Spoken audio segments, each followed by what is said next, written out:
Morning.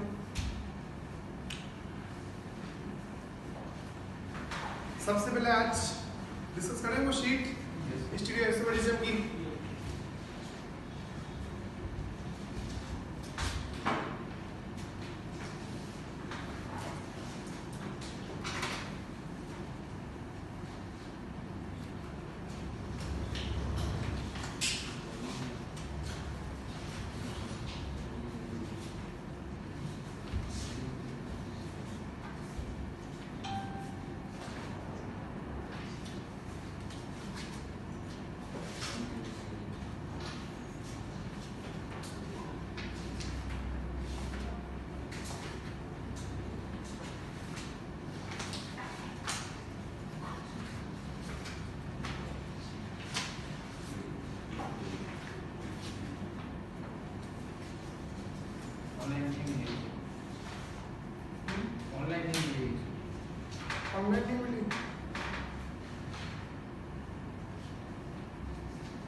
Question number 1 to 5 कोई doubt?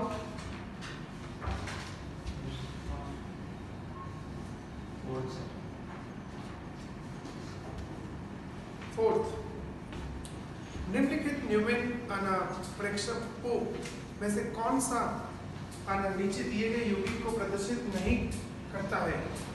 मतलब कि नीचे आपको यहाँ पे न्यूमैन प्रोजेक्शन दे रखे हैं इस दिए गए यौगिक के, तो इस यौगिक का कौन सा न्यूमैन प्रोजेक्शन यहाँ पे पॉसिबल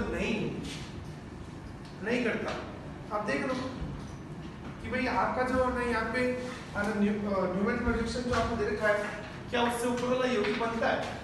ऊपर वाला यौगिक में अगर देखा जाए कि इन दो कार्बन के बीच में, पहला कार्बन ये और दूसरा कार्बन ये, इन दोनों के बीच में न्यूमैन बनाया गया है, तो क्या है कि न्यूमैन ए वाला बन सकता है? तो इसमें न्यूमैन ए वाला तो बन ही सकता है, ए वाला बन सकता है। अच्छा, एक कार्बन एक्स्ट्रा,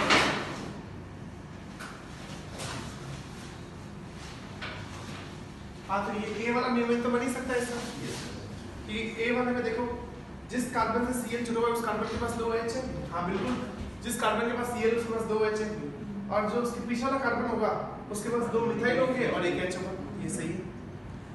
बी वाला, हाँ तो बी वाला भी सही है कि आगे वाले कार्बन के पास एक Cl 2 H और पीछे वाले कार्बन के पास 2 मिथाइल 1 H। और तीसरा वाला, आगे वाले कार्बन के पास 2 H और एक Cl, पीछे वाले कार्बन के पास 2 मिथाइल और 1 H। ये भी सही है। लेकिन डी वाला, आगे वाले कार्बन के पास इन्होंने एक Cl और एक मिथाइल बता दिया है, ये गलत है। आगे वाले कार्बन के पास तो एक ही Cl है और 2 H है, इन्होंने एक मिथाइल बता दिया, तो ये रॉन्ग हो जाएगा। तो आंसर हो जाएगा डी। देन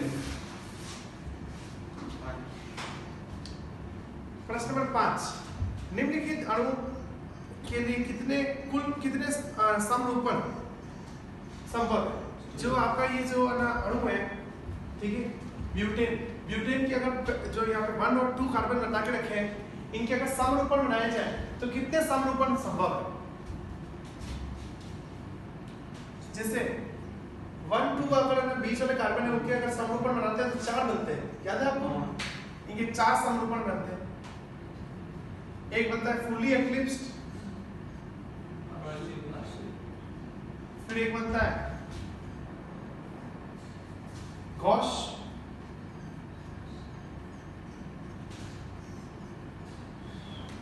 एक बनता है पार्शियली एक्लिप्स्ड,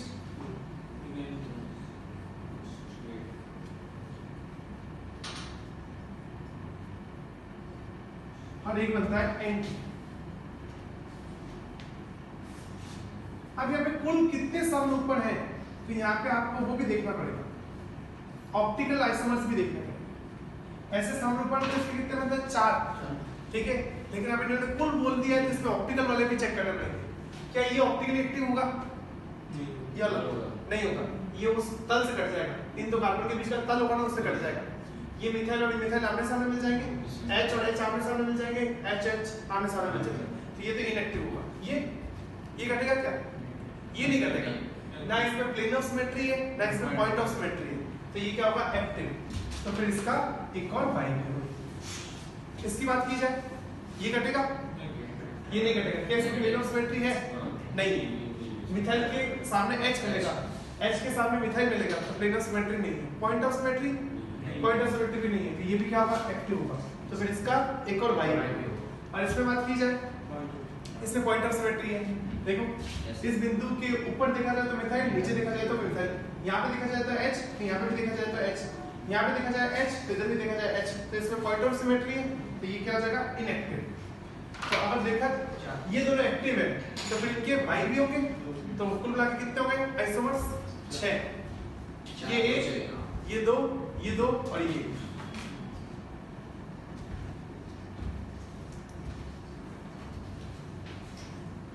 ओके, 10 से पहले और डाउट? प्रश्न नंबर 6। एक विषम तलीय अनोन्य क्रिया स्क्यू और गॉश इन इंटरेक्शन।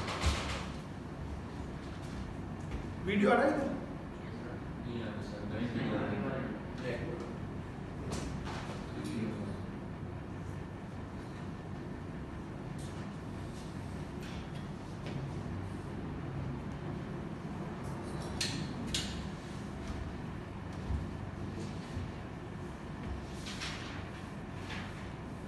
एक विषम तलीय अनोन्य क्रिया के साथ संबंध ऊर्जा 3.8 किलोजूल प्रति मोल है।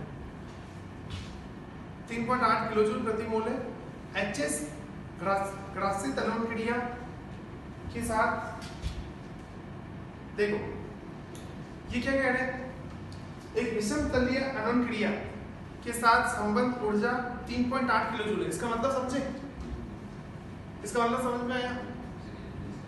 देखो विषम तलीय मतलब, विषम तलीय इन्होंने कहा कि गॉश हो गया या इसको स्क्यू हो गया, कि जो गॉश और स्क्यू होता है ना उसमें ना जो बॉन्ड्स होते हैं ना उनके बीच में ना ऊर्जा कितनी होती है? 3.8 होती है। वहां पे जो बॉन्ड होंगे वो एक दूसरे को क्या करेंगे? थोड़े बहुत प्रतिकर्षित करेंगे, ठीक है। तो स्क्यू और गॉश में बॉन्ड जब है ना एक दूसरे को प्रतिकर्षित करेंगे तो उनकी ऊर्जा कितनी हो जाएगी? 3.8 किलोजूल हो जाएगी। और ग्रासित अवस्था मतलब एक्लिप्स्ड में अगर ना H और H एक दूसरे के ऊपर है ना तो वो एक दूसरे को प्रतिकर्षित करेंगे, तो वो ऊर्जा कितनी होगी? 4 किलोजूल। इनकी ऊर्जा कितनी बढ़ जाएगी? 4 किलोजूल। उनके बॉन्ड्स में 4 की ऊर्जा होगी। और हाइड्रोजन और मिथाइल अगर ग्रासित अवस्था में तो इनके बीच में जो अनोन्य क्रिया होगी, इंटरेक्शन होगा, तो उससे इनकी ऊर्जा कितनी हो जाएगी? 6 किलोजूल। और मिथाइल अगर अनोन्य क्रिया करेंगे एक्लिप्स्ड में तो इनकी ऊर्जा कितनी होगी? 11 kilojoule.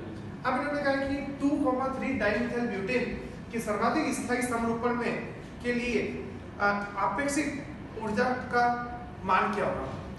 2,3 dimethyl butane, 2,3 dimethyl butane का अगर सर्वाधिक स्थायी अगर समरूपण बनाया जाए तो उस समरूपण में सबसे अधिकतम ऊर्जा क्या, उस सर्वाधिक स्थायी समरूपण में ऊर्जा कितनी होगी वो पूछिए। तो देखो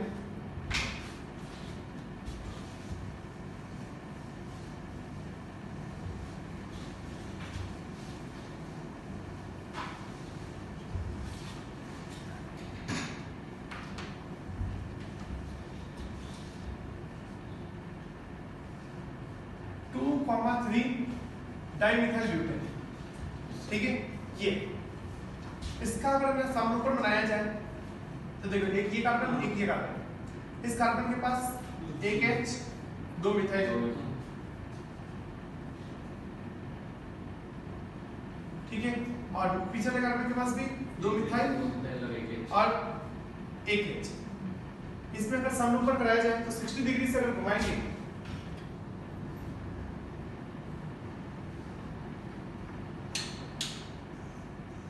60 डिग्री से अगर घुमाया जाए तो एक समरूपण ये बनेगा, ठीक है। और 60 डिग्री से घुमाया जाए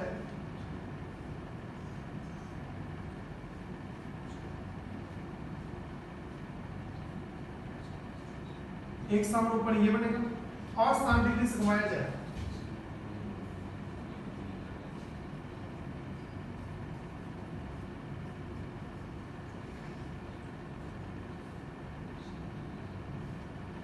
एक ये बनेगा, ठीक है। और 60 डिग्री से घुमाएंगे तो ये रिपीट ही हो जाएगा, और 60 डिग्री से घुमाएंगे तो जो चीज बनेगी वही इसकी जैसी होगी। तो इसका मतलब कि यहाँ पे अगर देखे जाए और भी देखो, ये जो समरूपण है ये इसके जैसे ही तो है, ये दोनों समरूपण एक जैसे हैं। अच्छा हाँ, थोड़ा डिफरेंट हो गया, लेकिन इसके 4 समरूपण ही बन रहे हैं, ठीक है। इसमें अगर सर्वाधिक स्थायी देखा जाए तो कौन सा है? सर्वाधिक स्थायी देखा जाए तो ये, यहाँ पे मिथाइल मिथाइल एक दूसरे से काफी दूर है, तो ये सर्वाधिक स्थायी है। तो ये सर्वाधिक स्थायी है, तो इसकी ऊर्जा निकाली जाए तो कितनी होगी? तो इनके बीच में देखो अनोन क्रिया कौन सी है, इनके बीच में इंटरेक्शन कौन सा होगा? मिथाइल और H एक दूसरे को इंटरेक्ट करेंगे, ठीक है, तो ये ऊर्जा कितनी होगी? अब ये तो गॉस है, ये तो गॉस है, ये तो ग्रासित तो नहीं है, एक्लिप्स तो नहीं है, ना ये स्टेगर्ड है, ये तो गॉस है। और गॉस में मिथाइल और H एक दूसरे के बीच में अनोन क्रिया करेंगे तो ऊर्जा कितनी होगी? 3.8 की इन्होंने कहा कि गॉस में जो भी अणु क्रिया होगी उनकी ऊर्जा कितनी होगी? 3.8। तो ये कितनी हो जाएगी? 3.8, ठीक है, ओके। तो यहाँ पे कौन कौन से इंटरेक्शन होंगे? सर इधर 6 के लिए नहीं क्या है? हाइड्रोजन मेथिल ग्लास का नहीं लिए एक साथ समझ लो 6 के लिए वो तो ग्रासित अवस्था में कि हाइड्रोजन और मिथाइल जब एक्लिप्स फॉर्म में होंगे ना तब उस एक दूसरे के साथ अणु क्रिया करेंगे ना तो वो कितनी होगी? 6 होगी, ठीक है। तो यहाँ पे देखो मिथाइल और H के बीच में कितनी होगी इंटरेक्शन एनर्जी? 3.8, ठीक है। और यहाँ पे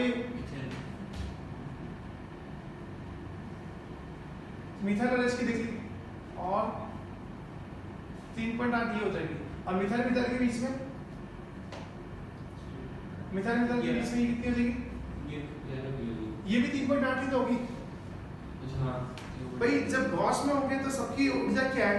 3.8 ही है, सबके बीच के अणु क्रिया की ऊर्जा 3.8 ही है, ठीक है। और कौन सी होगी? और ग्रासित अवस्था में देखी जाए तो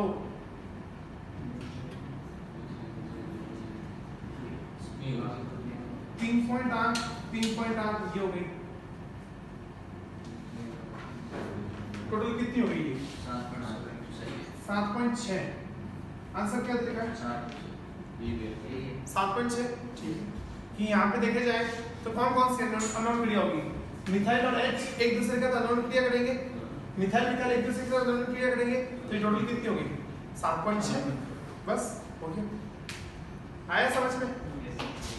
अब जैसे इसमें देखा जाए, सुनो, अगर आपको अगर फुल्ली एक्लिप्स में पूछते कि फुल्ली एक्लिप्स में अणु क्रिया बताओ, तो फुल्ली एक्लिप्स में H के बीच में अणु क्रिया होगी, तो H के बीच में अणु क्रिया कितनी है फुल्ली एक्लिप्स में?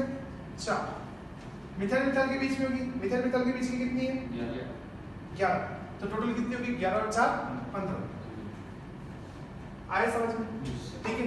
अगर ये तो चलो ये तो फुल्ली ना, ये फुल्ली स्टेबल था, सर्वाधिक स्थायी था, और ये सर्वाधिक स्थायी में गॉस ही है, एंटी तो है नहीं, तो गॉस की एनर्जी कितनी है? 3.8। अब इससे इसकी बात की जाए, ये भी तो एक तरीके से गॉस ही है, ये भी तो एक तरीके से गॉस ही है। इसमें अगर देखा जाए तो कौन कौन से अणु क्रिया होगी? HH के बीच में होगी, ठीक है, और मिथाइल और H के बीच में होगी, और मिथाइल मिथाइल के बीच में होगी। कितनी हो जाएगी? 3.8, 3.8 और 3.8। यहाँ पे टोटल इंटरेक्शन एनर्जी कितनी होगी? एक ये एक दूसरे के साथ इंटरेक्ट करेंगे तो इसकी 3.8, ये एक दूसरे के साथ इंटरेक्ट करेंगे तो 3.8, और ये एक दूसरे के साथ इंटरेक्ट करेंगे तो 3.8, तो टोटल कितनी हो जाएगी? 11.4। आया समझ में? यस।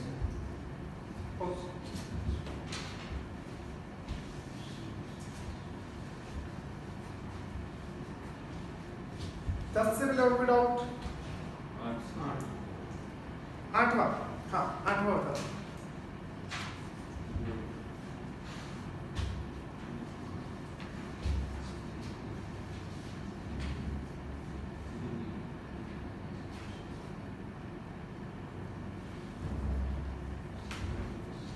देख, अगर अपन जैसे बात करें ना, हमने साइक्लोहेक्सेन की एक बात पढ़ी थी कि साइक्लोहेक्सेन जो होता है वो चेयर फॉर्म में रहता है, पढ़ी थी बात? मैंने आपको ना साइक्लोहेक्सेन के 2 रूप बताए थे, एक मैंने आपको बताया था बोट फॉर्म और एक चेयर फॉर्म, ठीक है। ये बंद हो गई, कनेक्टिविटी स्लो है। तो मैंने आपको साइक्लोहेक्सेन की दो फॉर्म बताई थी, एक बताई थी चेयर फॉर्म, एक बताई थी बोट फॉर्म, ठीक है। अब देखो साइक्लोहेक्सेन की और भी फॉर्म होती है, और भी फॉर्म होती है जिससे उसकी हाफ चेयर भी होती है।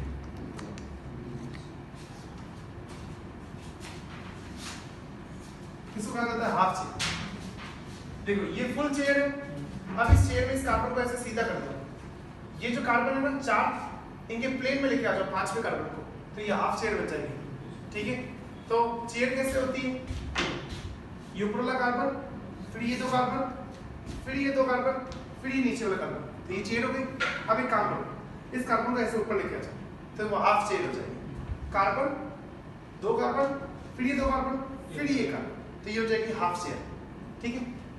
तो साइक्लोहेक्सेन जो होता है ना वो हाफ चेयर की फॉर्म में भी एग्जिस्ट करता है। साइक्लोहेक्सेन की एक और फॉर्म भी होती है, एक और रूप भी होता है ट्विस्ट बोट, एक और भी होता है ट्विस्ट बोट। ट्विस्ट बोट कैसा होता है,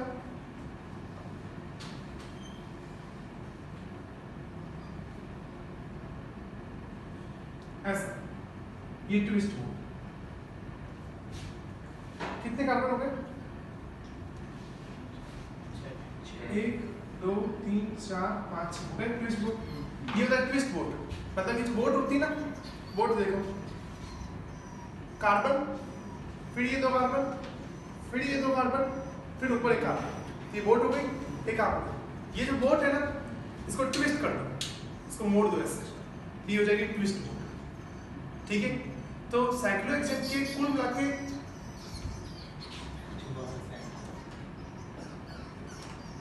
ये अंदर गए हो, एसी के अंदर है, हाँ अंदर फंसा। ओ एसी चालू है क्या,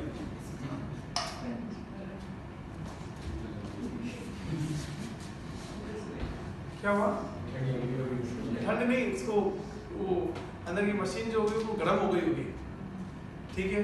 वो अंदर वो जो पाइप्स है ना वो गर्म हो गए होंगे, इसलिए ना उसको हीटिंग लगी होगी, इसलिए वो चू कर रहे हैं। ओके देखो साइक्लोहेक्सेन के कुल मिला के 4 ग्रुप होते हैं, एक चेयर, एक हाफ चेयर, एक बोट और एक ट्विस्ट बोट, ठीक है। अब सुनना, साइक्लोहेक्सेन का कौन सा रूप सबसे सर्वाधिक स्थायी होता है, चेयर, ठीक है। उसके बाद ट्विस्ट बोट, ट्विस्ट बोट सबसे पहले चेयर, चेयर के बाद ट्विस्ट बोट, ट्विस्ट बोट के बाद बोट, और सबसे अनस्टेबल होता है हाफ चेयर। सबसे ज्यादा अनस्टेबल जो फॉर्म है ना वो हाफ चेयर, ये लिख लो।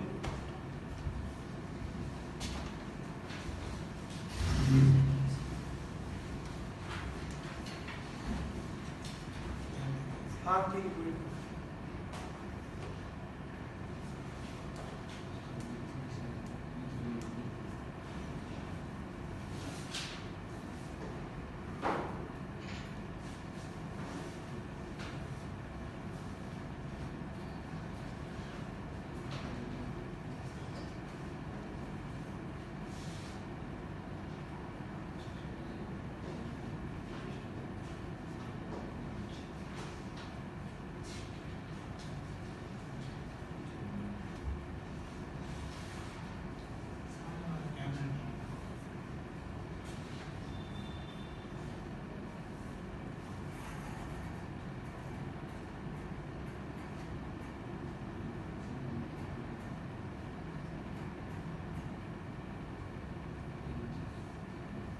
ओके।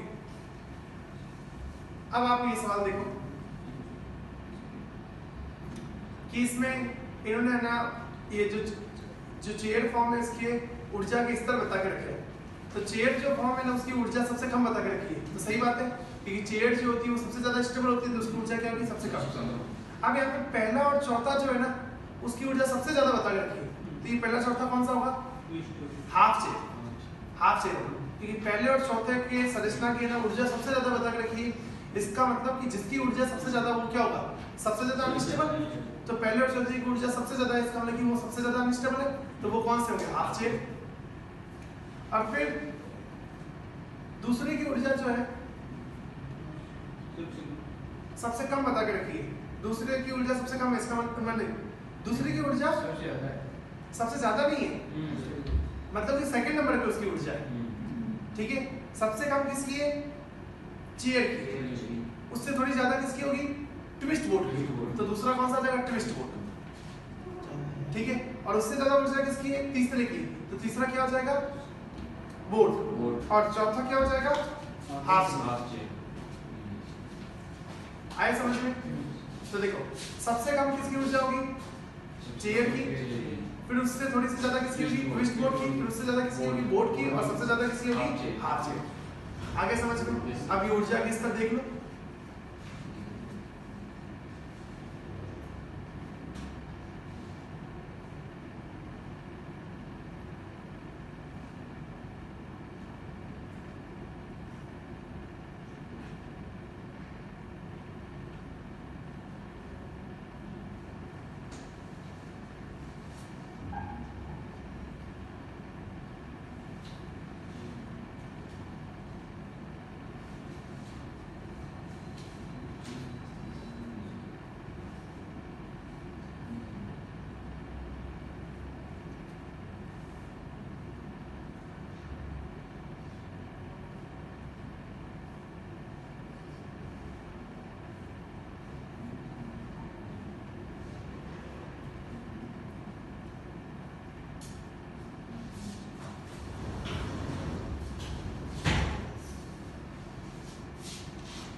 ओके, सेकंड नंबर वो तो है ना, जो चेयर फॉर्म जो होती है ना उसमें फ्लिपिंग चलती रहती है। चेयर फॉर्म जाएगी ट्विस्ट बोट में, ट्विस्ट बोट जाएगी, अच्छा सॉरी, चेयर फॉर्म जाएगी हाफ चेयर, हाफ चेयर से बनती है बोट, फिर बोट से बनती है ट्विस्ट बोट, फिर वापस वही चलता रहेगा, ट्विस्ट बोट से वापस बोट, बोट से फिर हाफ चेयर, हाफ चेयर से फिर वापस चेयर।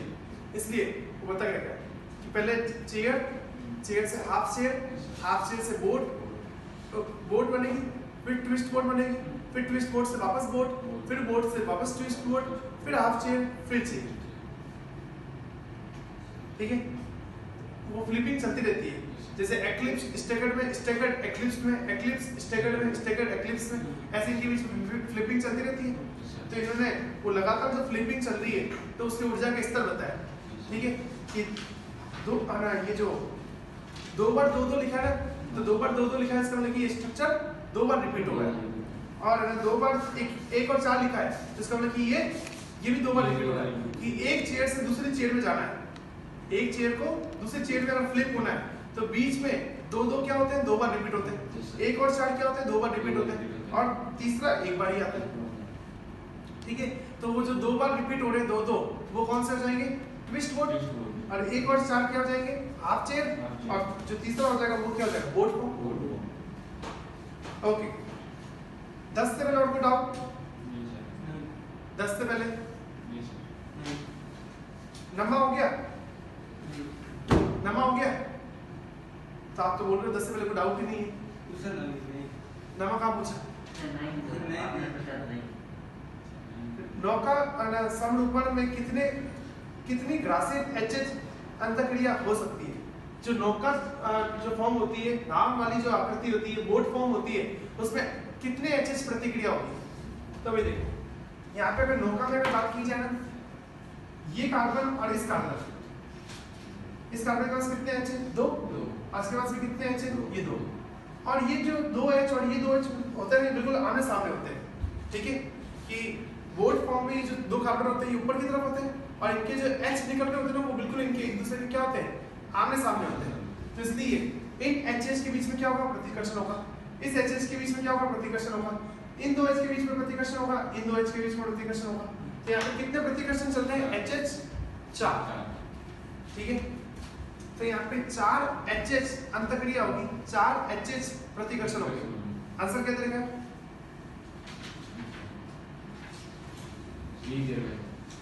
आगे से प्रॉब्लम हो रहा है।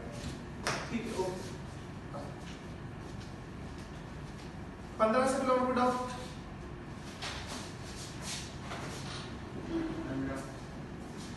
15, हाँ 15 में डाउट आएगा।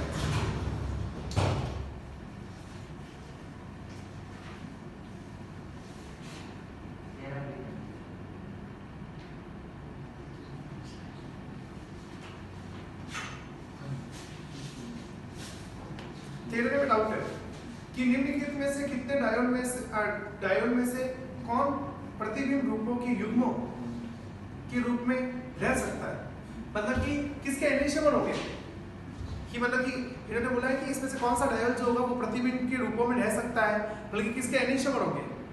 जैसे कौन ऑप्टिकली एक्टिव है, सिंपली ये पूछा गया है कि कौन एक्टिव है, तो आप देख लो क्या सिस 13 जो साइक्लोहेक्सेन डायोड होगा ये एक्टिव होगा या इनएक्टिव होगा।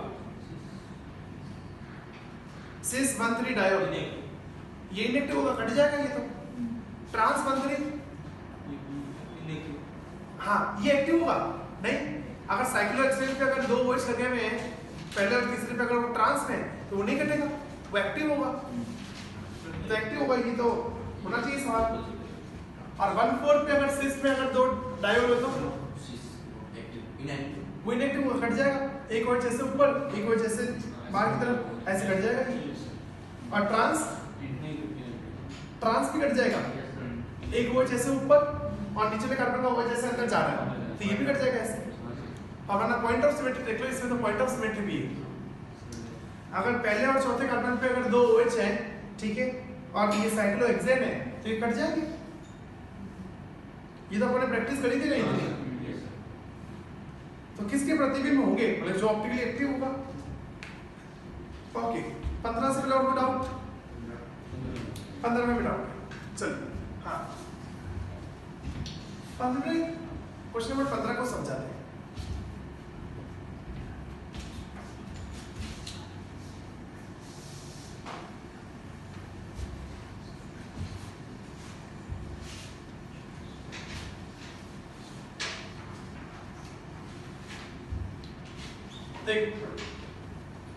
जैसे अपन ने बात करी थी ना कि ऑप्टिकली एक्टिव जो होते हैं उनका काम होता है कि जो मॉलिक्यूल ऑप्टिकली एक्टिव होंगे वो क्या करते हैं, पीपीएल वाली जो लाइट होती है, प्लेन पोलराइज्ड लाइट होती है, उसको क्या करते हैं, घुमा देते हैं, ठीक है, पीपीएल को रोटेट करा देते हैं। तो जो पीपीएल को रोटेट कराते हैं उनको हम क्या कहते हैं, ऑप्टिकली एक्टिव, वो प्रकाश सक्रिय होते हैं, ठीक है, ऑप्टिकली एक्टिव होते हैं। अब हमें ये पीपीएल लाइट होती क्या है, अब इसकी बात करते हैं। हमने पीपीएल की बात करेंगे, मैंने तो सीधा पीपीएल से स्टार्ट करा, जो पीपीएल को घुमाते वो एक्टिव, तो जो पीपीएल को घुमा देगा वो एक्टिव होगा, तो फिर इसका एक और भी भाई होगा जो उसको उल्टी दिशा में घुमाएगा। अब ये पीपीएल लाइट होती कौन सी, क्या जो ये जो लाइट आ रही है क्या ये पीपीएल है, क्या सूरज से जो लाइट आ रही है वो पीपीएल है, नहीं। क्या होती है पीपीएल लाइट की परिभाषा, आप बताओ, पीपीएल लाइट की परिभाषा क्या है। नॉर्मल लाइट को सर निकोल प्रिज्म से गुजरते हैं तो हाँ निकोल प्रिज्म से पास कराते हैं तो जो प्रकाश निकलता है वही, हाँ एक लेसा में इलेक्ट्रिक फील्ड का, विद्युत क्षेत्र का एक बार तो कैंसिल हो जाता है और पोलराइज होता है वो रहता है। हाँ तो परिभाषा क्या है, आपको अगर परिभाषित करना है पीपीएल को तो आप क्या परिभाषित करोगे।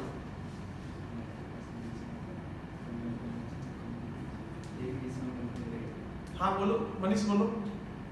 निकोल प्रिज्म से बाहर निकलने के बाद प्रकाश एक ही दिशा में कंपन करेगा, प्रकाश एक ही दिशा में कंपन करेगा।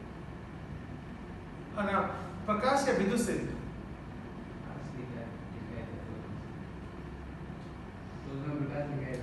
देखो अगर ना जो प्रकाश में जो मतलब कि जो विद्युत क्षेत्र का जो कंपन होता है, ठीक है, वो जब एक ही दिशा में कंपन हो, सारे वेक्टर विद्युत क्षेत्र के सारे सदिश एक ही दिशा में आ जाते हैं ना, तो उस प्रकाश को कहा जाता है प्लेन पोलराइज्ड लाइट, ठीक है, उसको कहा जाता है प्लेन पोलराइज्ड लाइट। हिंदी में क्या कहते हैं पीपीएल को, समतल ध्रुवित प्रकाश, समतल ध्रुवित प्रकाश, वापस कहना, समतल ध्रुवित प्रकाश। अच्छा समतल ध्रुवित प्रकाश, समतल समतल मतलब कि एक ही तल।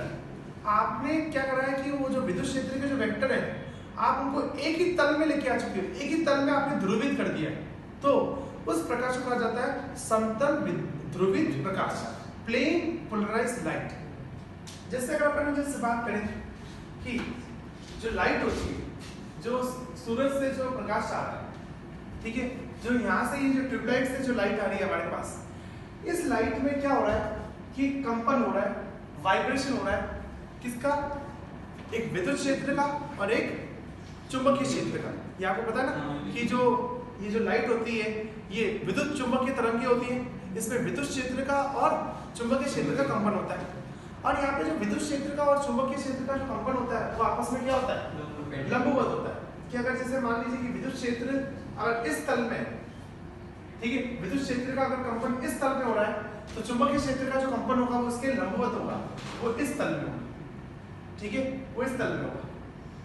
ओके, और जो प्रकाश होगा वो इन दोनों के लंबवत दिशा में क्या करेगा, गति करेगा, ठीक है। तो प्रकाश का जो वेलोसिटी का जो वेक्टर होता है, ठीक है, वेग की जो दिशा होती है और विद्युत क्षेत्र का जो कंपन होता है और चुंबकीय क्षेत्र का जो कंपन होता है वो एक दूसरे के सापेक्ष क्या होता है, लंबवत होता है। ये आपने पढ़ा फिजिक्स में। अब आप देखो ये जो अपने परपेंडिकुलर वाली जो बात बोली ना कि विद्युत क्षेत्र का और चुंबकीय क्षेत्र का जो वेक्टर होता है वो आपस में क्या होता है, लंबवत होता है। अब इनके जो लंबवत वाले प्लेन है ना वो बहुत अलग अलग हो सकते हैं, भिन्न हो सकते हैं। कि मतलब कि विद्युत क्षेत्र का अगर कंपन ऐसे हो रहा है तो और प्रकाश इससे गति कर रहा है, प्रकाश इस दिशा में गति कर रहा है, और विद्युत क्षेत्र अगर इस क्षेत्र में, विद्युत क्षेत्र अगर इस तल में तो चुंबकीय क्षेत्र कहाँ पे होगा, इस तल में होगा, ठीक है। अब ये जो लंबवत वाले इनके जो तल है ना वो बहुत अलग अलग हो सकते हैं। अब देखो ऐसा भी तो हो सकता है कि जो विद्युत क्षेत्र है उसका कंपन ऐसे हो रहा हो, इस दिशा में हो रहा हो, तो फिर जो चुंबकीय क्षेत्र होगा वो ऐसे हो जाएगा, ठीक है। ऐसा थोड़ी है कि आप दोनों के जो लंबवत वाले जो तल होंगे वो एक ही होंगे, आप दोनों लंबवत होंगे। हम कहते हैं ना कि विद्युत चुंबकीय जो लाइट होती है, विद्युत चुंबकीय जो प्रकाश होता है उसमें विद्युत का सदिश और चुंबकीय का सदिश आपस में लंबवत होता है। अपन ये कहते हैं कि उनके लंबवत वाले तल एक जैसे होते हैं, उनके जितने भी ना विद्युत और सदिश के जो ना लंबवत वाला तल होगा वो एक ही होगा। कि यहाँ पे जितने भी सदिश हैं विद्युत वाले और चुंबकीय वाले वो सारे एक ही तल में होंगे, उनका लंबवत वाला तल एक ही होगा। अपन ऐसे कहते हैं क्या? नहीं, अपन ये कहते हैं कि विद्युत क्षेत्र और चुंबकीय क्षेत्र का जो कंपन होता है वो लंबवत दिशा में होता है। तो लंबवत दिशा में वो ऐसे भी हो सकता है, वो लंबवत दिशा में ऐसे भी हो सकता है, वो लंबवत दिशा में ऐसे भी हो सकता है, वो लंबवत दिशा में ऐसे भी हो सकता है, वो ऐसे भी हो सकता है, ऐसे भी हो सकता है, ऐसे भी हो सकता है, ऐसे भी हो सकता है, ऐसे भी हो सकता है, ऐसे भी हो सकता है, ऐसे भी हो सकता है। इसका मतलब कि जो हमारे पास जो ना लाइट आ रही है, जो हमारे पास जो प्रकाश आ रहा है उसमें जो विद्युत क्षेत्र का जो कंपन है ना वो हर दिशा में चल रहा है, ठीक है। विद्युत क्षेत्र का कंपन ऐसे भी है, विद्युत क्षेत्र का कंपन ऐसे भी चल रहा है, विद्युत क्षेत्र का कंपन ऐसे भी चल रहा है, विद्युत क्षेत्र का कंपन ऐसे भी हो रहा है, हाँ या ना, ठीक है। तो मतलब कि जो हमारे पास जो लाइट आ रही है ना उसमें जो विद्युत क्षेत्र का जो कंपन हो रहा है वो केवल एक ही दिशा में नहीं हो रहा है, एक दिशा में नहीं हो रहा है, वो अलग अलग दिशा में हो रहा है। इस दिशा में भी विद्युत क्षेत्र है, ऐसे भी है। अब उसके हिसाब से चुंबकीय क्षेत्र क्या हो जाएगा, अपने आप सेट हो जाएगा। अगर विद्युत क्षेत्र ऐसे है तो चुंबकीय क्षेत्र कैसे हो जाएगा, ऐसे हो जाएगा। विद्युत क्षेत्र ऐसे है तो चुंबकीय क्षेत्र ऐसे हो जाएगा, विद्युत क्षेत्र ऐसे है तो चुंबकीय क्षेत्र ऐसे हो जाएगा, विद्युत क्षेत्र ऐसे है तो चुंबकीय क्षेत्र ऐसे हो जाएगा। तो मतलब कि जो हमारे पास जो ऑर्डिनरी लाइट आ रही है उसमें विद्युत क्षेत्र का जो कंपन है उसके जो वेक्टर है वो सारी दिशाओं में है, ऐसे भी है, ऐसे भी है, ऐसे भी है, ऐसे भी है, ऐसे भी है, ऐसे भी है, ऐसे भी है, ऐसे भी है, ऐसे भी है, ठीक है। तो अलग अलग भिन्न तलों में विद्युत क्षेत्र का क्या हो रहा है, कंपन हो रहा है, ठीक है। तो अगर आपके प्रकाश में विद्युत क्षेत्र का कंपन अलग अलग तलों में चलता है ना तो फिर उस प्रकाश को क्या कहा जाता है, एक सरल प्रकाश कहा जाता है। वो एक सरल प्रकाश है, वो एक सिंपल लाइट है, उसको कहा जाता है ऑर्डिनरी लाइट, ऑर्डिनरी लाइट, ठीक है। अगर अपन एक काम करें यहाँ पे, अगर ना विद्युत क्षेत्र अगर इस प्रकाश में सारे विद्युत क्षेत्र का कंपन एक ही तल में हो जाए, अगर सारे विद्युत क्षेत्र, अगर आपके पास कोई ऐसा प्रकाश है जिसमें विद्युत क्षेत्र है, विद्युत क्षेत्र वाले जो सदिश है वो सभी एक ही तल में आ जाए, कि एक ही तल में विद्युत क्षेत्र का कंपन चल रहा हो, वाइब्रेशन चल रहा हो, उस प्रकाश को कहा जाता है समतल ध्रुवित प्रकाश। समतल ध्रुवित प्रकाश उसको कहा जाता है प्लेन पोलराइज्ड लाइट। अब सवाल ये उठता है कि एक ऑर्डिनरी लाइट को पीपीएल लाइट में परिवर्तित कैसे किया जाए, एक ऑर्डिनरी प्रकाश को, ऑर्डिनरी लाइट को पीपीएल में कैसे परिवर्तित किया जाए। तो हम क्या करते हैं, इस ऑर्डिनरी लाइट को पास कराते हैं किससे से, निकोल प्रिज्म से। निकोल प्रिज्म से उसको कहा जाता है पोलराइजर। निकोल प्रिज्म को क्या कहा जाता है, पोलराइजर। ये पोलराइज की तरह काम करेगा, ये एक पोलराइजर की तरह काम करेगा। पोलराइज का मतलब क्या होता है, ध्रुवित का मतलब क्या होता है, ये ध्रुवीकरण का काम करेगा। ध्रुवित का मतलब क्या होता है, ध्रुवित का मतलब या ध्रुवीकृत करना, इसका मतलब क्या होता है, इसका मतलब क्या होता है, अपन ने पहले भी कभी बात करी थी। पोलराइज का मतलब अपन ने बात करी थी। ध्रुवित का मतलब क्या होता है, उसकी बात हमने पहले करी थी। ध्रुवित का मतलब होता है बट जाना, अलग हो जाना, ठीक है। कि कैसे, जैसे वोटिंग होती है, जब इलेक्शन होते हैं तो उसमें कहते हैं ना कि वोट जो हो गए वो ध्रुवित हो गए, जो वोट थे वो पोलराइज हो गए। ऐसा न्यूज में लिखा था ना, पेपर पे लिखा था कि वोट जो थे वो पोलराइज हो गए, ठीक है। कि जैसे ये पार्टी जो थी, ये पार्टी जीत नहीं पाई, ठीक है। एक पार्टी जो थी वो जीतने की आकाश उसकी थी, ठीक है, वो ना जीतने की कगार पे थी, लेकिन वो जीत नहीं पाई। क्यों? तो कहा जाता है कि वोट क्या हो गए, पोलराइज हो गए। तो वोट पोलराइज हो गए, इसका मतलब कि वोट बट गए, कुछ इस पार्टी को मिल गए तो कुछ इस पार्टी को मिल गए, तो इस पार्टी को थोड़े ज्यादा मिल गए तो ये पार्टी जीत गई, ठीक है। तो इसी तरीके से ध्रुवित कहीं पे भी अगर वर्ड आता है, ध्रुवित शब्द कहीं पे भी आता है, इसका मतलब होता है अलग करना, ठीक है। तो यहाँ पे हम क्या करते हैं, निकोल प्रिज्म लगाते हैं। निकोल प्रिज्म जो होता है वो एक पोलराइजेशन की तरह काम करता है, एक ध्रुवीकरण का काम करता है। वो क्या करेगा कि जब इसमें से लाइट पास होगी ना, तो ये क्या करेगा, एक ही दिशा वाले, एक ही दिशा में जो ना जो विद्युत क्षेत्र के सदिश है उनको ही पास करेगा, बाकी दूसरी दिशा वालों को क्या कर देगा, एब्जॉर्ब कर देगा, उनको क्या कर देगा, रोक देगा। जैसे मान लीजिए कि आपके पास कहीं पे एक जाली लगी हुई है, ठीक है, आपके पास एक जाली लगी हुई है, ठीक है, एक जाली लगी हुई है। इस जाली में से मैं क्या कर रहा हूँ, इस जाली में से मैं मार्कर पास कर रहा हूँ, ठीक है। मैं मतलब यहाँ पे खड़ा हूँ और यहाँ से मार्कर फेंक रहा हूँ, ठीक है।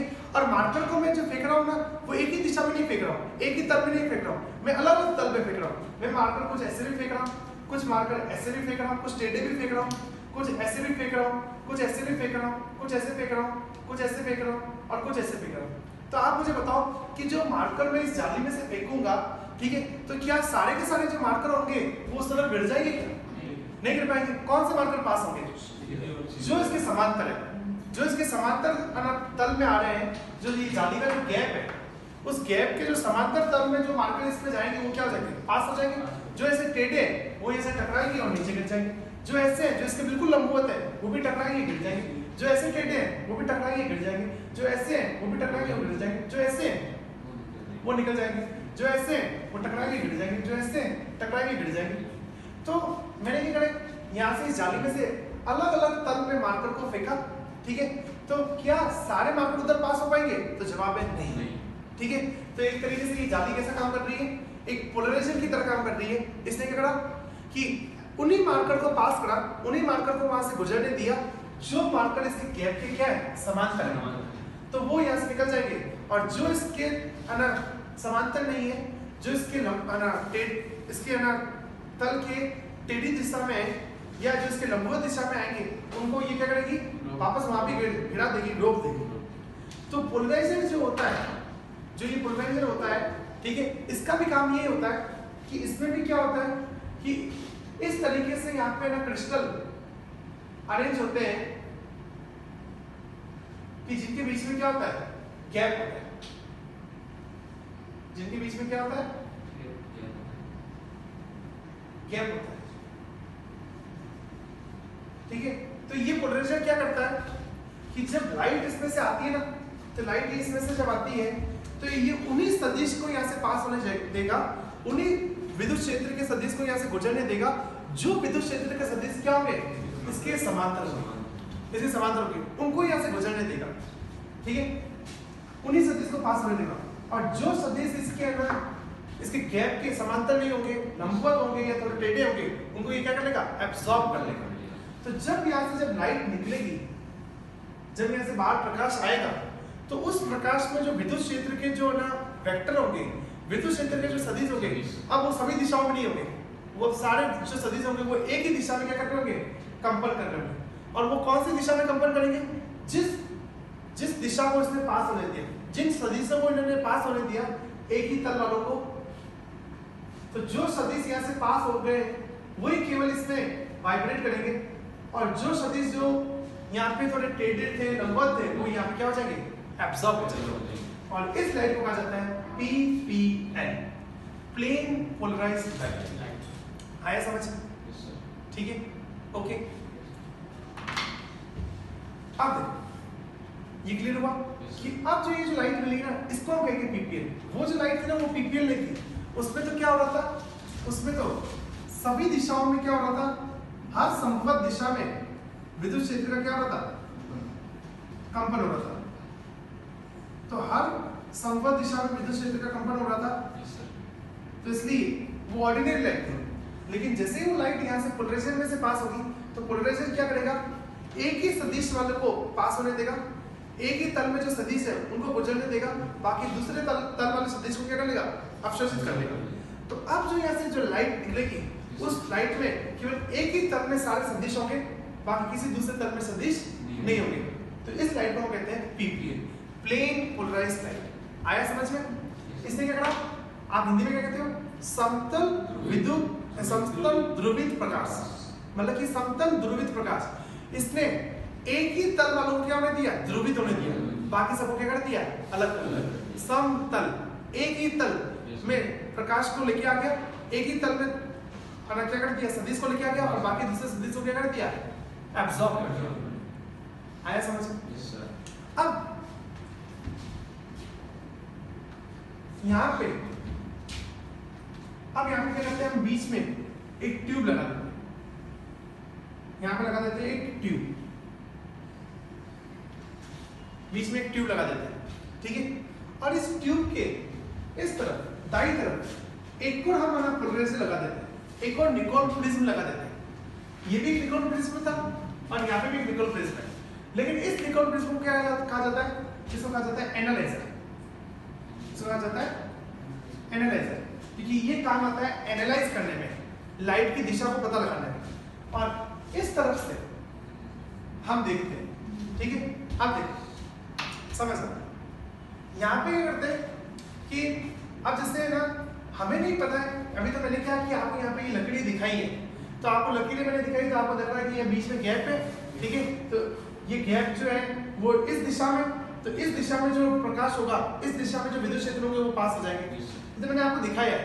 लेकिन अगर आप प्रैक्टिकल करते हो तो आपको थोड़ी पता चलेगा, आपको प्रैक्टिकल करने में थोड़ी पता चलेगा कि प्रैक्टिकल किया जाएगा तो आपको निकोल प्रिज्म में जो गैप है वो थोड़ी दिखाई देगा, ठीक है। तो है ना, लैब में कैसे पता करते हैं कि कौन से दिशा वाले सदिश यहाँ से पास हुए, तो क्या करते हैं कि यहाँ पे एक और ना निकोल प्रिज्म लगा देते हैं, और उस निकोल प्रिज्म के इस तरफ हम होते हैं, ठीक है। तो जो प्रकाश वहां से आ रहा होता है ना, ठीक है, उस प्रकाश को इस निकोल प्रिज्म से पास कराते हैं और यहाँ से अपन देखते हैं, ठीक है। अब जैसे मान लीजिए ये निकोल प्रिज्म जो है बिल्कुल उसकी तरीके से सेट है या नहीं है, तो हम यहाँ से देखेंगे, ठीक है। अब देखो, अगर मान लीजिए कि वहां से जो प्रकाश गुजरा है, ठीक है, और आपने यहाँ पे निकोल प्रिज्म लगा के रखा है, और आपको बिल्कुल यहाँ पे प्रकाश की अनुभूति नहीं हो रही है, प्रकाश बिल्कुल आपको एहसास हो ही नहीं रहा है, आपके पास प्रकाश पहुंच ही नहीं रहा है, तो इसका मतलब कि यहाँ पे जो ना ये जो निकोल प्रिज्म है ये उस लाइट को पास होने नहीं दे रहा, उन विद्युत क्षेत्र को पास नहीं होने दे रहा, कि जो सदिश जिस तल में यहाँ पे ना वाइब्रेट कर रहे हैं वो वाला तल यहाँ से पास नहीं हो पा रहा, ठीक है, तल पास नहीं हो पा रहा। तो ये कौन से तल में मतलब कि ये सदिश घूम रहे हैं, तो हम क्या करते हैं, इसको घुमाते हैं। देखो हमें जो लाइट का जो सेंसेशन होता है ना, हमें जैसे अपन को लगता है कि यहाँ पे लाइट लग रही है, तो यहाँ पे लाइट लग रही है, तो हम कैसे कह पाते हैं, क्योंकि जो लाइट यहाँ से आ रही है ना वो हमारी आंखों पे जाके क्या करती है, सेंसेशन करती है, और सेंसेशन में भी कौन, विद्युत क्षेत्र, लाइट का जो विद्युत क्षेत्र वाला सदिश होता है ना वो हमारी आंखों पे प्रभाव डालता है, इसलिए अपन को पता चलता है कि यहाँ पे लाइट लग रही है, यहाँ पे लाइट लग रही है, यहाँ पे लाइट नहीं लग रही है, ठीक है। तो क्या होता है कि अपन यहाँ पे एक और निकोल प्रिज्म लगा देते हैं, और वो लाइट जो होती है ना इसमें से पास कराते हैं। तो जब इसमें से पास कराते हैं तो अगर आपको लाइट की अनुभूति नहीं हो रही है, इसका मतलब कि जो जिस तल में यहाँ पे वाइब्रेशन हो रहा है वो तल यहाँ से गुजर नहीं पा रहा है, तो अब इसको हम घुमाते हैं, हम घुमाते जाते हैं, घुमाते जाते हैं, घुमाते जाते हैं, घुमाते जाते हैं, घुमाते जाते हैं, घुमाते जाते हैं, घुमाते जाते हैं, ठीक है। इसको हम घुमाते जाएंगे, ठीक है। मान लो कि इसको आपने ऐसे पकड़ के रखा है, इसको आपने ऐसे पकड़ के रखा है, तो जैसे क्या है कि इसके जो सदिश है, इसके जो गैप है ना वो ऐसे वाले, इसके गैप ऐसे वाले, ठीक है। तो आप खुद सोचो कि अगर ऐसा कोई निकोल प्रिज्म है जिसमें गैप ऐसे हैं तो क्या वो सदिश यहाँ से पास हो पाएंगे? नहीं हो पाएंगे, ठीक है। तो अपन लैब में कैसे पता करते हैं? यहाँ पे तो मैंने आपको ड्रॉ करके दिखाया है, ठीक है। इससे आपको पता चल गया कि मतलब कि ये सदिश पास नहीं हो पाएंगे। लैब में कैसे पता करते हैं? लैब में करते अपन चेक करते हैं, किसको पकड़ देते हैं, चेक करते हैं कि प्रकाश मेरी आंखों में आ रहा है कि नहीं आ रहा है। तो नहीं आ रहा है इसका मतलब कि वो सदिश पास नहीं हो रहा। इसको घुमाते हैं, इसको घुमाते जाते जैसे इसको थोड़ा थोड़ा घुमाते जाते हैं ना तो प्रकाश की जो तीव्रता होती है वो बढ़ती जाती है, वो हमारी आंखों पे वो प्रकाश थोड़ा छुपता जाता है। तो और घुमाते जाते हैं और घुमाते जाते हैं और घुमाते जाते हैं और घुमाते जाएंगे तो जैसे जैसे घुमाते जाते हैं ना तो प्रकाश की तीव्रता हमारी आंखों में बढ़ती जाती है। और किसी एक एंगल पे वो निकोल प्रिज्म ऐसे सेट होता है कि अब जो तीव्रता होती है ना वो हमारी आंखों में क्या हो जाती है, अधिकतम हो जाती है, मैक्सिमम हो जाती है। और फिर उससे ज्यादा और घुमाते हैं वापस तीव्रता क्या हो जाती है, कम हो जाती है। इसका मतलब कि जिस एंगल पे आपको तीव्रता सबसे अधिकतम मिल रही है मतलब कि समझ जाओ उस एंगल पे ये क्या हो चुका है, उसके समांतर हो चुका है, ठीक है। जिस एंगल पे आपने इसको घुमाया और जहां पे तीव्रता सबसे आपको अधिकतम मिली इसका मतलब कि उस एंगल पे ये जो है इसकी जैसा हो जाएगा और इस कारण से वहां पे क्या होगा, सारे सदिश पास हो जाएंगे तो आपको तीव्रता क्या मिलेगी, सबसे मैक्सिमम मिलेगी। आया समझ में, ठीक है।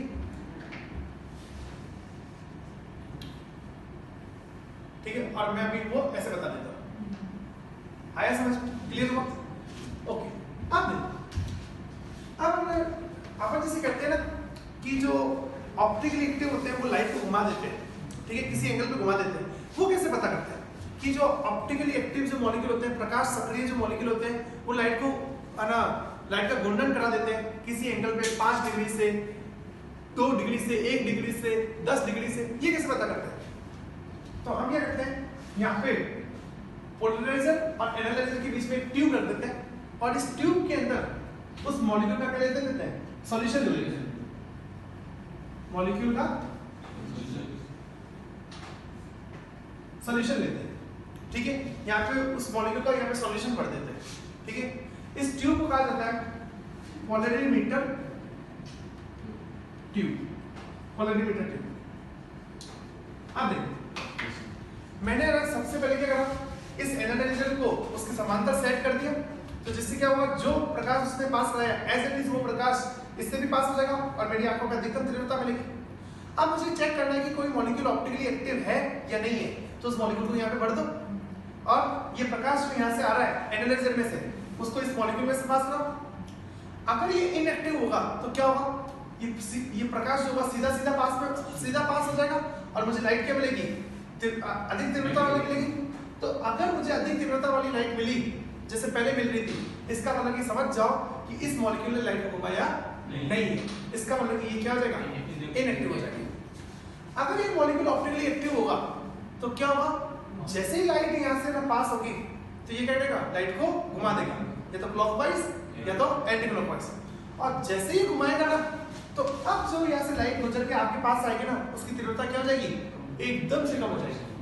तो पहले जब यहाँ पे कोई सॉल्यूशन नहीं था, पहले यहाँ पे कोई भी पदार्थ नहीं था तो लाइट मुझे क्या मिल रही थी, इस एनालाइजर में से अधिकतम मिल रही थी। लेकिन जैसे मैंने कोई मॉलिक्यूल यहाँ पे बढ़ा, अब लाइट जब यहाँ से आती है तो उसकी तीव्रता कम हो जाती है, तो हमें हिंट मिल जाएगा कि इस मॉलिक्यूल ने क्या करा, लाइट को घुमा दिया। तो ये क्या हो गया, ऑप्टिकली एक्टिव हो चुका है। आया समझ? Yes sir. अब मुझे ये चेक करना है कि मुझे ये तो पता चल गया कि तीव्रता अब मेरी आंखों में कम बढ़ रही है, कि जब पहले यहाँ पे कोई नहीं था तो तीव्रता मैक्सिमम थी और जब ये आ गया तो तीव्रता कम बढ़ रही है। इसका मतलब कि मुझे पता चल गया ये ऑप्टिकली एक्टिव है। अब ये कितना एक्टिव है, इसने लाइट को घुमाया है तो कितने एंगल पे घुमाया है, तो वो कैसे पता करें। अब एक काम करो, ये एनालाइजर पहले आपको इस एंगल पे, ये इसको मानते हैं 0 डिग्री, इसको क्या माना जाता है, 0 डिग्री। तो 0 डिग्री पे पहले आपको अधिकतम मिल रही थी, अब नहीं मिल रही है। इसका मतलब कि लाइट कहीं पे घूम चुकी है। तो एक काम करो, आप इसको घुमाओ, आप इस एनालाइजर को घुमाओ, घुमाते जाओ घुमाते जाओ घुमाते जाओ घुमाते जाओ घुमाते जाओ घुमाते जाओ घुमाते जाओ और तीव्रता चेक करते जाओ कि पहले जैसी तीव्रता किस एंगल पे मिलेगी। पहले जब तीव्रता मिल रही थी अधिकतम, वैसे तीव्रता कब मिलेगी, तो इसको घुमाते जाओ घुमाते जाओ घुमाते जाओ घुमाते जाओ घुमाते जाओ घुमाते जाओ। तो आप देखोगे कि जैसे इसको घुमाते जाते हैं तो तीव्रता वापस क्या होती जाती है, बढ़ती जाती है बढ़ती जाती है बढ़ती जाती है बढ़ती जाती है और किसी एंगल पे वापस क्या हो जाती है, मैक्सिमम हो जाती है। ठीक है, तो अगर मैक्सिमम हो चुकी है इसका मतलब कि लाइट की दिशा क्या हो चुकी है, ये हो चुकी है। इसका मतलब कि लाइट जो है इतने एंगल पे घूम चुकी है। और चेक कर लो कि आपको कितना एंगल घुमाने पे अधिकतम मिली, तो उस एंगल पे इसने घुमा दिया। आया समझ में? और ये कैसे पता करते हैं कि इसने क्लॉकवाइज घुमाया या एंटी क्लॉकवाइज घुमाया? वो इससे, इसकी हेल्प से। अगर मान लो कि मैं ऐसे घुमा रहा हूँ, तीव्रता में कोई फर्क नहीं पड़ रहा, तो तीव्रता में कोई फर्क नहीं पड़ रहा, इसका मतलब कि इसने इस दिशा में नहीं घुमाया। लेकिन जब इसको उल्टा घुमाता हूँ, तो उल्टा घुमाने में तीव्रता थोड़ी थोड़ी बढ़ती जाती और अधिकतम हो जाती है। इसका मतलब कि इसने उल्टी दिशा में घुमाया। आया समझ में?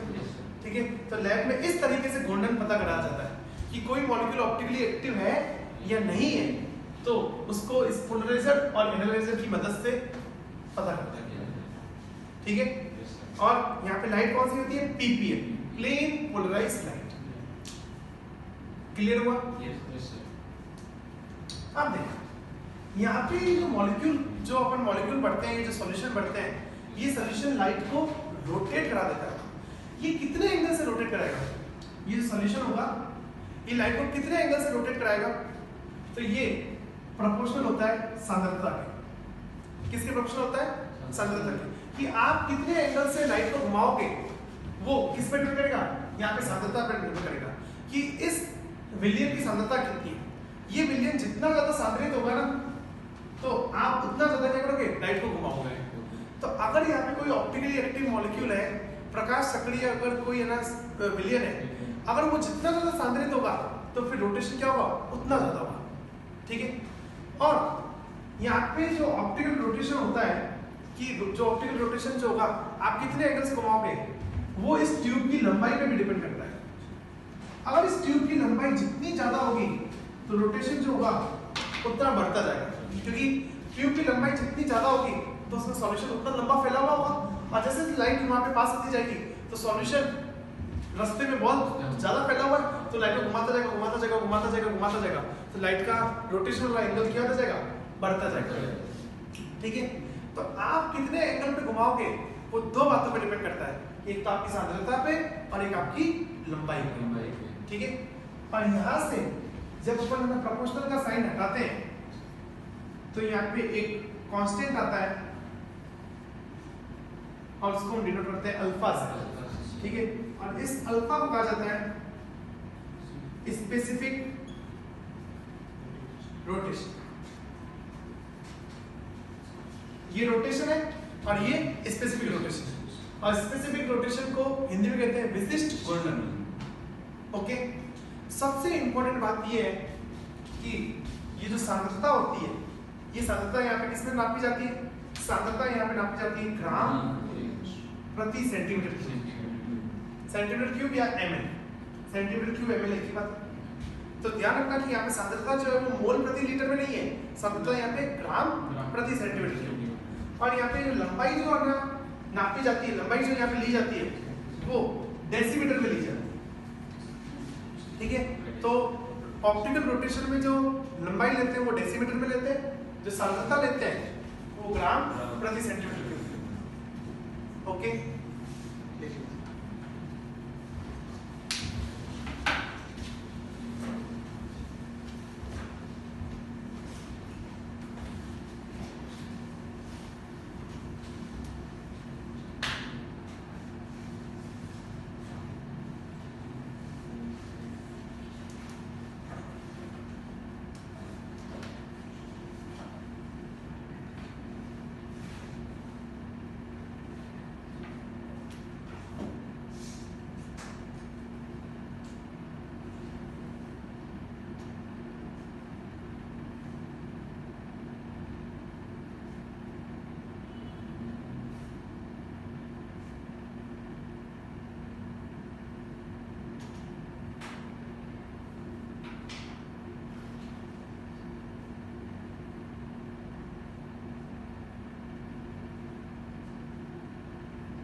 हाँ थीटा है क्यू है थीटा थीटा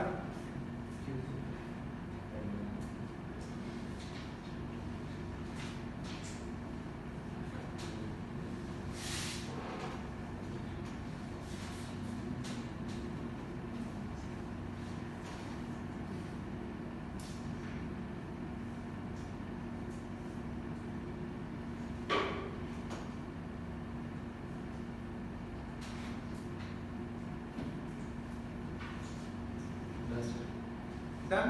सर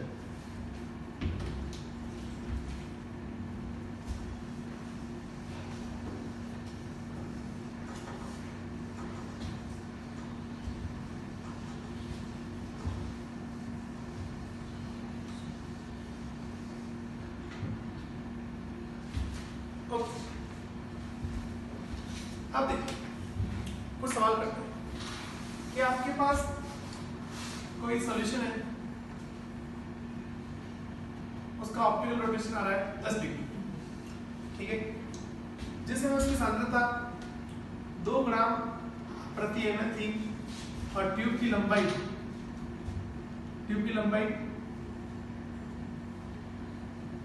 1 डेसीमीटर थी। तो उस समय ऑप्टिकल रोटेशन आ रहा है 10 डिग्री।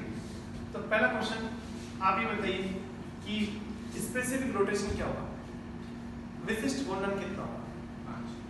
5 डिग्री। विशिष्ट घूर्णन कितना हो जाएगा? 5। तो ये हो जाएगा 5। सिंपल।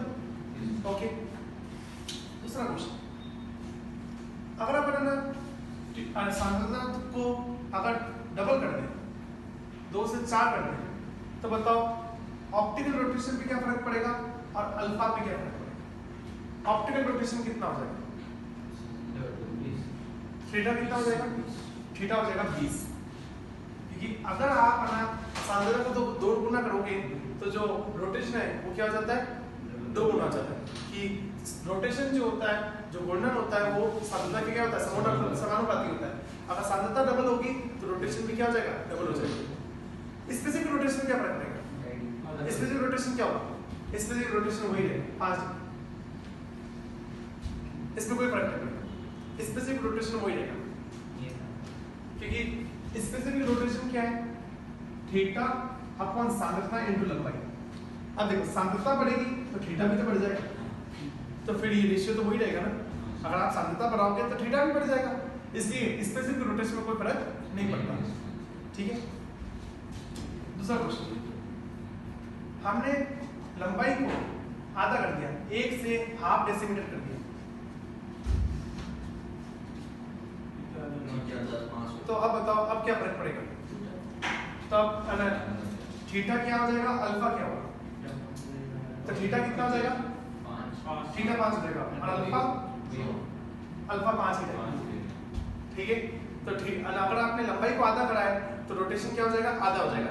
लेकिन स्पेसिफिक रोटेशन आधा नहीं होगा, क्योंकि स्पेसिफिक रोटेशन जो होता है वो चेंज नहीं होता है, वो एक कांस्टेंट है। तो वो कांस्टेंट है तो वो चेंज नहीं होगा। 1 मिलियन का हमेशा स्पेसिफिक रोटेशन क्या रहेगा? फिक्स रहेगा। ओके, जहाँ पे बस कोई मिलियन है, कोई अगर मॉलिक्यूल है तो उसका स्पेसिफिक रोटेशन कांस्टेंट होगा। अगर इसमें आपको ये कह दिया जाए कि ये जो ट्यूब है, इस ट्यूब में हमने 2 ग्राम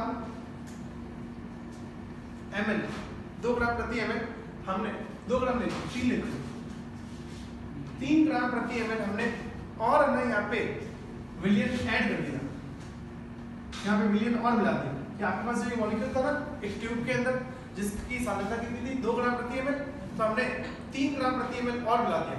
तो बताओ रोटेशन क्या हो जाएगा?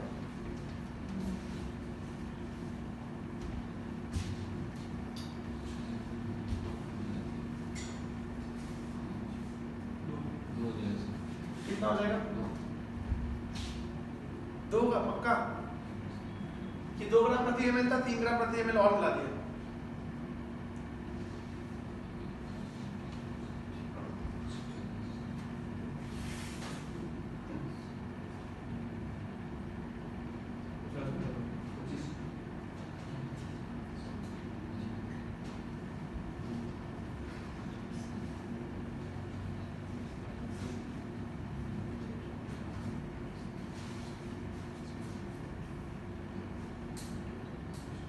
कितना हो जाएगा?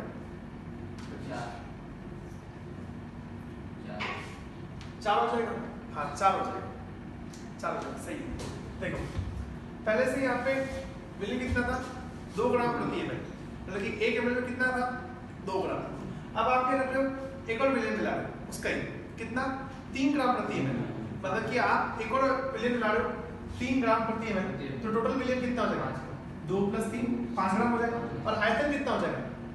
2 ml हो जाएगा ना, पहले आयतन 1 ml था और 1 ml ये आ गया, तो 2 ml हो जाएगा। तो सांद्रता क्या होगी? ग्राम प्रति आयतन, ठीक है। तो आप आयतन को भूल गए कि पहले 1 ml था तो दूसरा भी तो 1 ml आया है, तो आयतन क्या हो चुका है? डबल हो चुका है। तो सांद्रता कितनी हो जाएगी? 5/2, ठीक है। तो अब सांद्रता कितनी हो चुकी है? 5/2। रोटेशन क्या होगा? रोटेशन होगा अल्फा इंटू सांद्रता इंटू लंबाई। अल्फा कितना है? 5, ठीक है। अल्फा का मान कितना है? 5। सांद्रता कितनी है? 5/2। और लंबाई कितनी है? एक ही, लंबाई तो बदली नहीं। तो अब बताओ कितना आ जाएगा? ये कितना आ रहा है? अल्फा कितना है? अल्फा याद करना है, सही जाती है नहीं, थीटा निकालना है। हां तो 25/2 25/2 25/2 12.5। तो तुमने कितना बताया बराबर? 4 नहीं 12.5। इसलिए मैं सिर्फ हुआ तो 5 नहीं रखा था, मतलब ये क्या याद नहीं। ठीक है, 10 ले रखा है। थीटा 10 ले रखा है। अल्फा तो वो 5 उसका आया था, तो वो मिलेगा। नहीं, अल्फा तो हमेशा कांस्टेंट ही रहेगा ना। विलियन तो कितना भी हो तो अल्फा तो वही रहेगा, अल्फा तो वही रहेगा। अल्फा में तो कोई बदलाव नहीं होगा। वैसे भी कर सकते हैं सर। और वैसे यूनिटरी मेथड से भी तो कर सकते हो कि जब सांद्रता 2 ग्राम प्रति ml थी तो रोटेशन कितना था? 10 था, ठीक है। 1 ग्राम प्रति ml होगी तो रोटेशन कितना रहेगा? 10/2 हो जाएगा। अब सांद्रता कितनी होगी? 5/2, तो रोटेशन कितना रहेगा? 10/2 इंटू 5/2, तो कितना आएगा यहाँ से? 12.5 ही तो आएगा। यूनिटरी से भी तो कर सकते हो कि सांद्रता जब 2 थी तो रोटेशन 10 आ रहा था, ठीक है। 1 होगी तो इतना आएगा, 5/2 होगी तो इतना आएगा। आया समझ में? ठीक है। कि और फॉर्मूले से भी कर सकते हो। अल्फा तो नहीं बदलेगा, अल्फा तो वही रहेगा ना। अभी बोला ना कि अल्फा तो एक कांस्टेंट है, तो ये तो हमेशा फिक्स ही रहेगा। ये तो प्रोपोर्शनलिटी कांस्टेंट है, समानुपाती नियतता की है, तो वो तो वही रहेगा, 5 ही रहेगा। आपने पहले वो क्वेश्चन दिया था जो अल्फा ज्ञात करने को बोला था, वो तो पहला क्वेश्चन था कि अल्फा इस मॉलिक्यूल को क्या हुआ, स्पेसिफिक रोटेशन क्या हुआ। तो स्पेसिफिक रोटेशन को अपन इस फॉर्मूले से लगा देंगे, निकाल देंगे। थीटा कितना है? 10, सांद्रता कितनी है? 2, ये 1, तो अल्फा कितना आएगा? 5। दूसरा क्वेश्चन सांद्रता डबल कर दी है, तो बताओ रोटेशन क्या हो जाएगा? रोटेशन डबल हो जाएगा। आप फॉर्मूले से भी देख सकते हो कि अल्फा 5 है, सांद्रता कितनी हो गई? 4, ठीक है। ये लंबाई 1 ही है, तो रोटेशन कितना आएगा? 20, और रोटेशन 20 आ रहा। लंबाई आधी कर दी है, तो लंबाई आधी कर दी है, ठीक है। सांद्रता वही है 2, और रोटेशन स्पेसिफिक रोटेशन कितना है? 5, 5 में 10, 10/2 5, 5, ठीक है।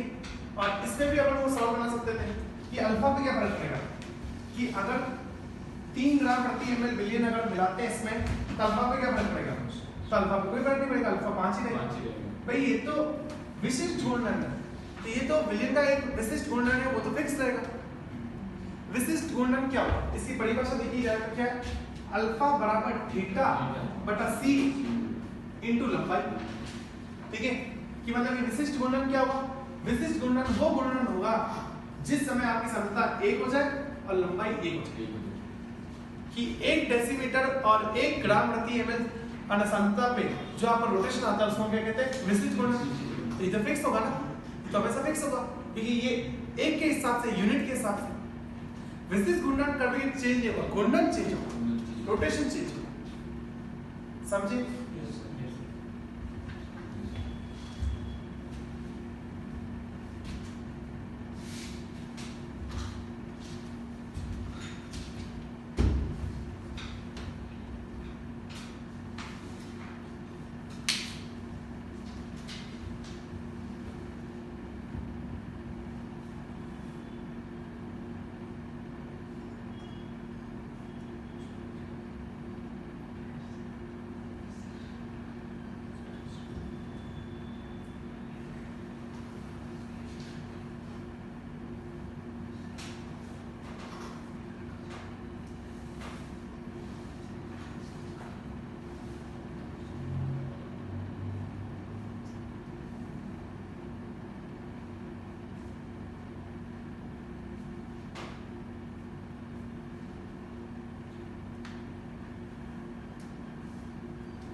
Okay done.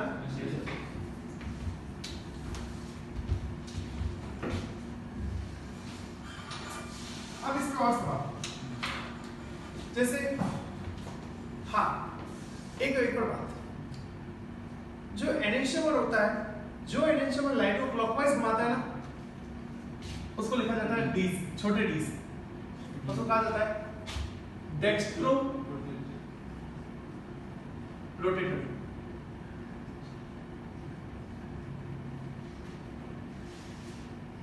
और यह उसको प्लस से भी दिखाते हैं, और जो लाइट को एंटी क्लॉकवाइज घुमाता है ना, उसको कहा जाता है लेवियो रोटेटर।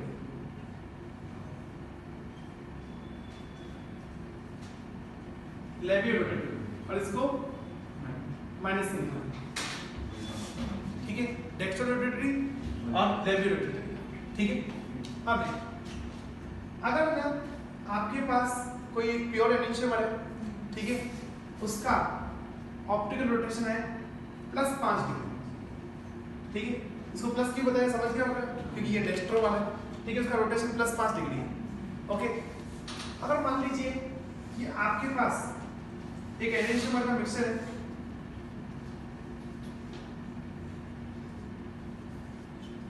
और उस मिक्सचर में दो एनेंशियोमर है D और L है, ठीक है, ये 80% है और ये 20% है, तो बताओ आपको रोटेशन कितना मिलेगा?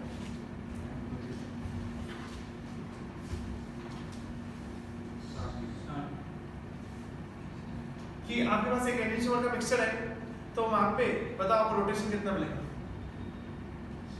आपको डेक्स्ट्रो का देख रहे हैं +5, तो बताओ उस मिक्सचर का रोटेशन कितना हो? +60 डिग्री। कितना हुआ? +60 डिग्री। +60 डिग्री नहीं, देखो सिंपल, कितना हुआ? 5 कितना हुआ? 2 डिग्री। 3 डिग्री होगा ना, 3 डिग्री। मैं देखो यहाँ पे सुनना, यहाँ पे डेक्स्ट्रो भी है, लेवियो भी है, ठीक है, इसका 20% क्या करेगा? इसके 20% पे कैंसिल कर देगा, तो नेट रोटेशन जो आएगा वो इसके 60% का रहेगा, और 5 डिग्री का 60% ले लो, कि आप केवल शुद्ध रूप से जब आप केवल खुद होंगे तो रोटेशन कितना आएगा?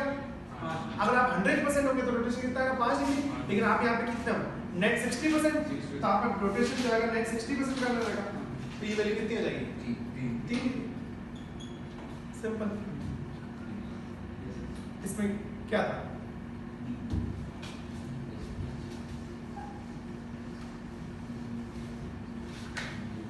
एक और क्वेश्चन, लेवियो रोटेटरी है, उसका रोटेशन -5 डिग्री है, ठीक है, -5 डिग्री है, ओके।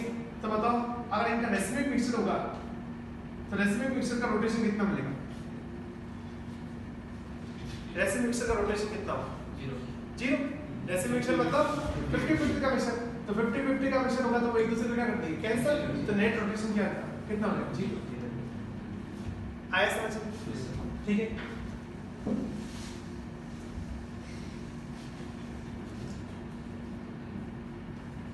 डी फॉर्म का ऑप्टिकल रोटेशन है +10, आपके पास एक एनेंशियोमर का मिक्सचर है, ठीक है, मिक्सचर है, वहां पे नेट रोटेशन आपको मिल रहा है, वहां पे रोटेशन आ रहा है,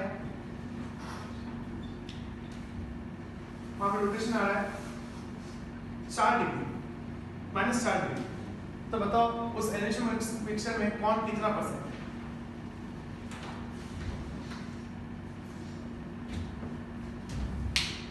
कि आपके पास एक एनेंशियोमर का मिक्सचर है, वहां पे नेट रोटेशन आपको मिल रहा है -4 डिग्री, तो बताओ उस एनेंशियोमर के मिक्सचर में D कितना परसेंट है और L कितना परसेंट? 40 कौन होगा? D माइनस इसका L होगा।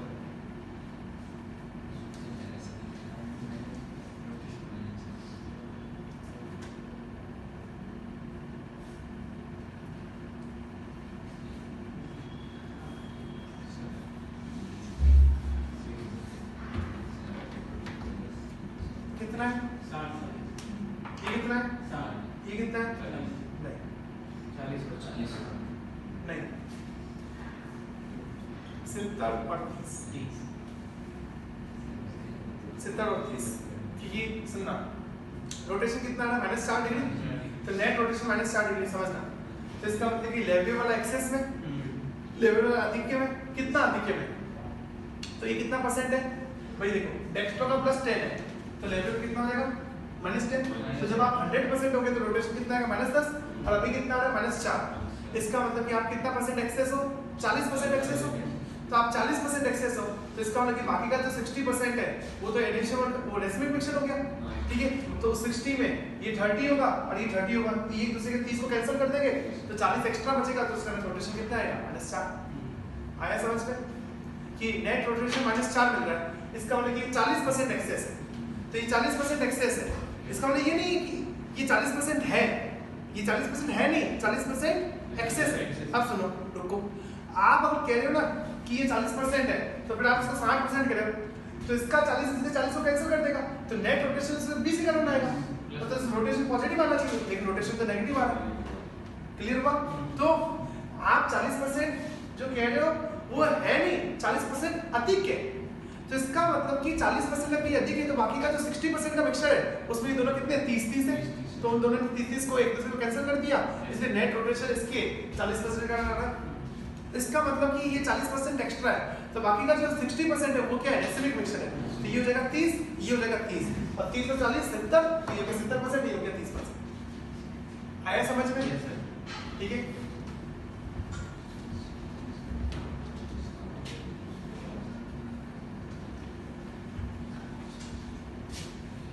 अब इससे ये वाला सवाल करो, 15 और 16 करो।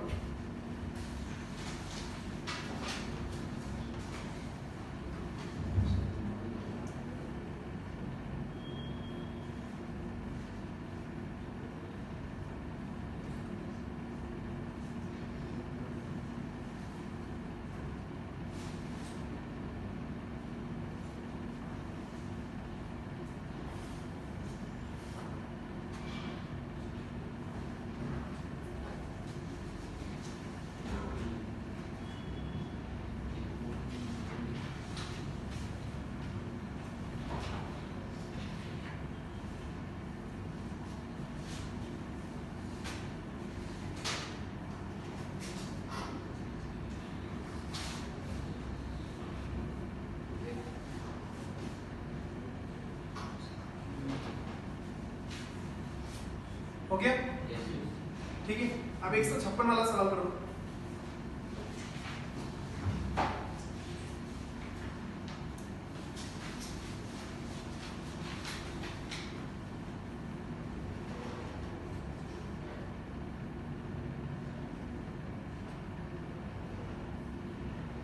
हो गया? 156 तो सीधा सीधा सवाल है कि आपको S ग्लिसरॉल एल्डिहाइड का तरीका -8.7, तो R ग्लिसरॉल एल्डिहाइड क्या होगा? तो R और S आपस में क्या होता है, एनिशोमर होते हैं। तो एक एनिशोमर का अगर -8.7 है तो दूसरा एनिशोमर क्या होगा, +8.7। 158 और 159 करो।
हाँ ये मुझे भी गड़बड़ लग रही है,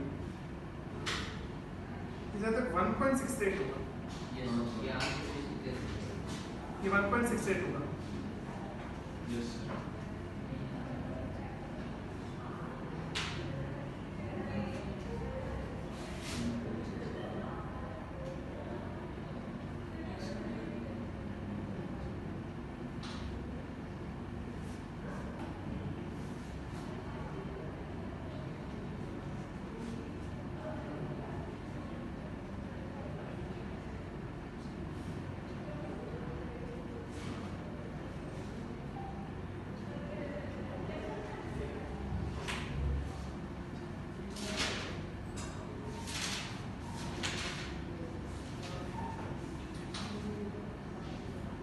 आंसर क्या दे रखा है इसका? डी ए दे रखा है, D B B D Delhi. Yes sir.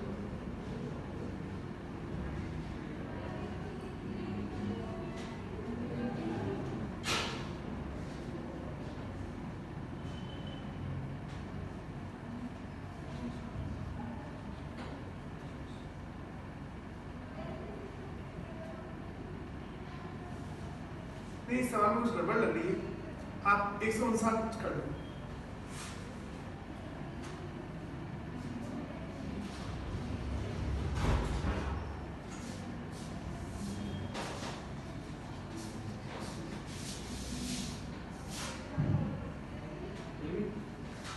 कोई ऑप्शन था इसमें?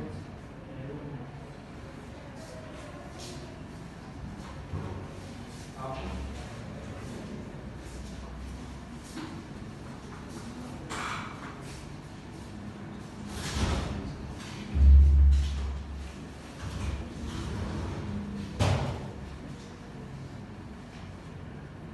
हो गया 159? 159 तो सीधा सीधा सवाल है।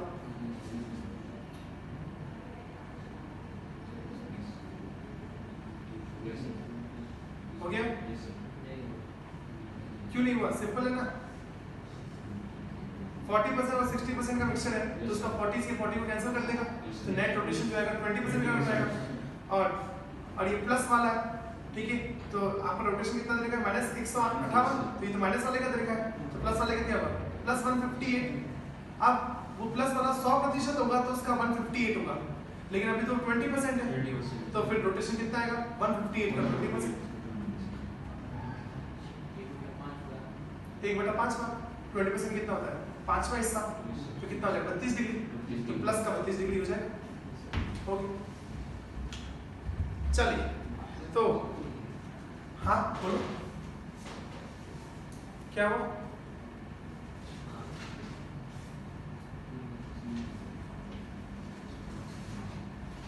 तो ये सवाल आपने पूरे लगा दिए थे? हाँ सर, सवाल तो पूरे हैं।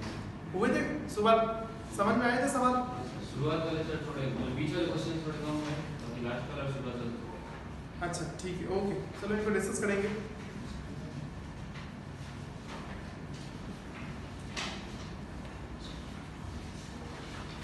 अगर अपन ना बात करें जो चेयर फॉर्म थी, चेयर फॉर्म के अंदर 4 ग्रुप है, एक चेयर, एक हाफ चेयर, और एक बोर्ड फॉर्म, और एक ट्विस्ट बोर्ड।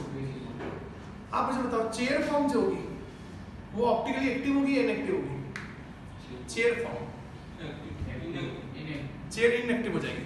चेयर वाला जो रूप होगा, कुर्सी वाली जो संरचना होगी वो इनएक्टिव होगी, क्योंकि जो कुर्सी वाली जो संरचना है ना वो ऐसे कट जाएगी, कुर्सी बीचों बीच में से काट दो, ठीक है। हाफ चेयर भी नेगेटिव है, हाफ चेयर भी ऐसे बीचों बीच कट जाएगी। बोर्ड फॉर्म भी इनएक्टिव होगी, ये बोर्ड ऐसे यूं, तो ये भी ऐसे बीचों बीच कट जाएगी। और ट्विस्ट बोर्ड भी कट जाएगा, क्योंकि ट्विस्ट बोर्ड भी जो बोर्ड के जो 2 पॉइंट होते हैं ना वैसे होते हैं, ये ऐसे मुड़ चुका है, ये ऐसे हो चुका है ना, आप ऐसे बीच में से कर सकते हो ना ऐसे कर सकते हो, कि ये तो मुड़ चुकी है, ठीक है, इसलिए इसका कटना असंभव है, तो फिर ये क्या हो जाएगी? एक्टिव। तो ध्यान रखना कि कुर्सी संरचना की साइक्लोहेक्सेन की कौन सी संरचना एक्टिव होती है? तो ट्विस्ट बोर्ड एक्टिव होती है, बोर्ड, हाफ चेयर और चेयर क्या होती है? इनएक्टिव। चल, तो आज अपन ने कुछ डिस्कशन करा और कुछ डिस्कशन से कोई एक बात निकली तो उस बात को भी डिस्कस करा, ठीक है। अब अपन इसको और कंटिन्यू करेंगे, ठीक है, और आप अपने टेस्ट पेपर करते रहिए, और टेस्ट पेपर में मैं साथ में डिस्कस करता जाऊँगा।